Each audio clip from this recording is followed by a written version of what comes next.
So I'm making a response video about has YouTube changed for you? A little late, but you know, things happen. But I still wanted to do it because I think it's an interesting topic, and it really got me thinking. You know, I don't personally think that YouTube itself has changed so much. There's been some features that have changed, you know, there's been some new additions to the site, and there's still some problems, obviously, and we could go on forever about that. But for me, it's the people who have changed the most on YouTube. You see the progression of videos when they go from making really crappy videos to less crappy videos to pretty good videos to then sometimes to great videos. Which is pretty cool to watch, I think, and I can see the progression from where I started to now. But recently, you know, some of my favorite people on here haven't changed at all, and that's really great. You know, if you can keep up a persona or change it and evolve in a way that's positive, that's good. But the real change for me has come from people showing their true colors, and I'll give you some examples. First, I got into a really popular YouTuber's channel who usually talks about some stuff he found off of Yahoo, and then some other stuff he found off of Paris Hilton, other stuff he found off of Entertainment Weekly, and then some other stuff he pulled out of his ass. Then I participated in one of his live chats, and I gotta tell ya, it pretty much sucked when he made fun of two of my questions, which were perfectly normal questions. And then I realized how totally not funny he was.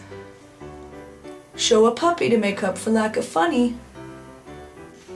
I have also learned through my time on YouTube that if you want to get lots of hits and become popular, you need one of two specific screen captures. Choice A is animals in sexual positions.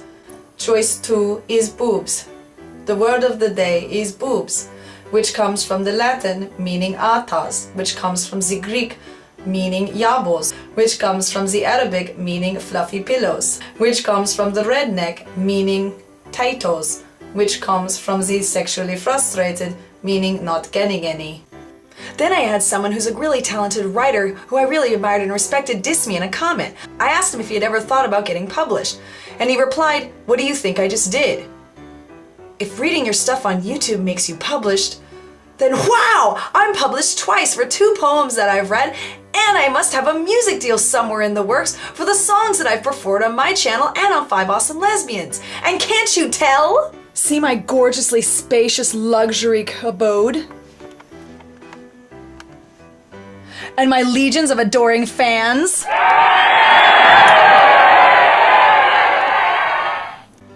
Mom, you need to get the hell off this phone. I am waiting for Quincy Jones.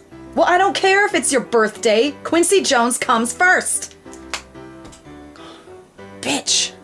But at the end of the day, it's not so much the views or the hit counts or the numbers, the times that you've been rated or the comments, but the real friends that you've made on YouTube that make a difference and who make me want to continue to come back to the site and stay with the whole thing in spite of all the bad stuff that goes on. And you know, it's been really good for me as well to develop a thicker skin and to find these connections with people with whom I otherwise would never have known. And for me, that's what makes YouTube really cool. So it's not a job, it's something I want to be committed to.